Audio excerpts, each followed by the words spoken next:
It's in total collapse as a state, the words of the UN's chief representative in Central African Republic today as he travelled into one of the most dangerous suburbs of the capital, Bangui.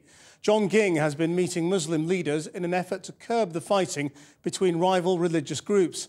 13 people have been killed after a second consecutive night of violence, while thousands of Muslims from neighbouring countries are desperately trying to go home.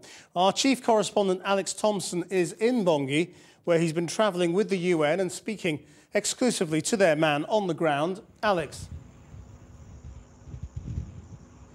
Thanks, Christian. Yes, hasn't it just come to something when such a key official flies in from New York to a state to say what so many people in Bangui would readily accept, that the state doesn't exist at all in any meaningful sense. So a huge job to do just to provide the kind of stability in which any kind of lasting politics here can flourish and thereby peace can be achieved.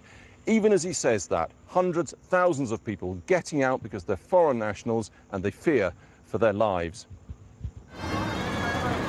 Muslims from Chad desperate to get out of Bangui however they can, and some make it just in time. Their escort, their own heavily armed Chadian soldiers, peacekeepers, but they've lost more than 8 men here, hated by the Christian majority who say they side with their own Muslims. Terrified, they now face the long drive north to home and safety. It will be dangerous. Everything, right down to the sofas and furniture, will go from a country they may never see again. They set off and pass Reconciliation Place, always tense these days. And what kind of symbol of reconciliation is it when the largely Muslim population who live here from foreign countries are desperate to get out? 27,000 already gone, 60,000 want to go.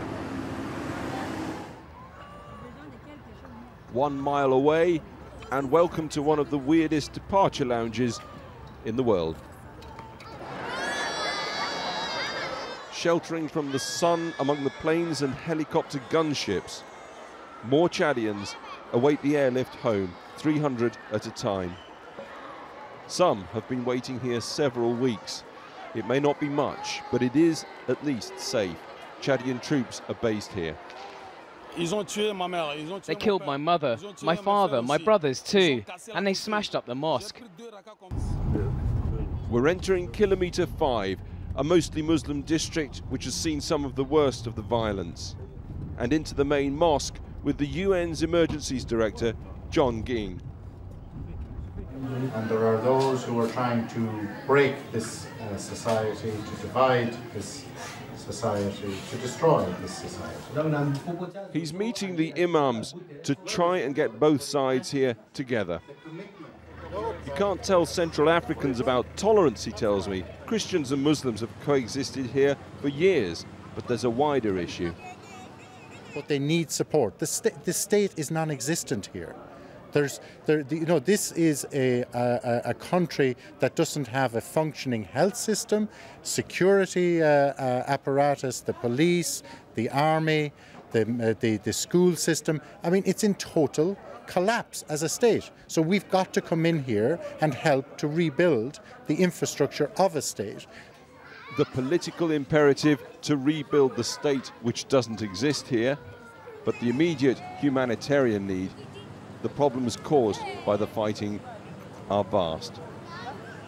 They need the very basics. There's about 1 million people in this country who've been displaced by this last round of conflict, and that means they've had to flee their homes, and they're living in destitute. What do they need? They need food, they need medical care, they need shelter, and they need us to make sure that they can have water and sanitation, so that there isn't an outbreak of a public health hazard disease like cholera.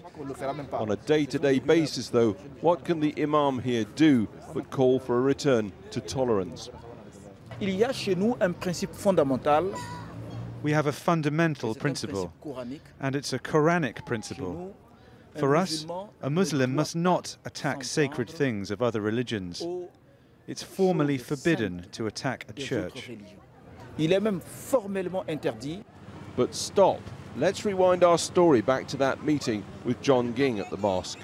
30 feet away sits Abdul Nasir on the right with his mates.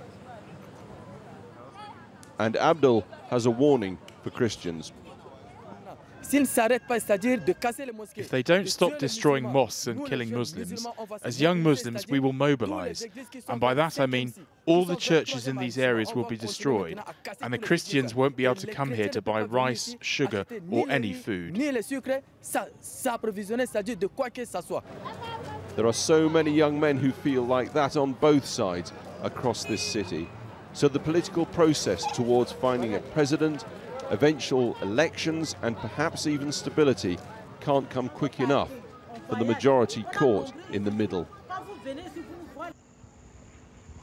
Well, so it is that, as we say, 12 people killed overnight. At least one mosque was burned down overnight. There are reports that a church was severely attacked. We can't totally confirm that. That is being counted in many quarters here as a relatively successful night. And during the day, things have been relatively quiet. One handshake of reconciliation between two groups of militias, but that was just in one district of the capital city. In the last hour, the explosions, the gunfire have begun again. Back to you, Krishnan, in London.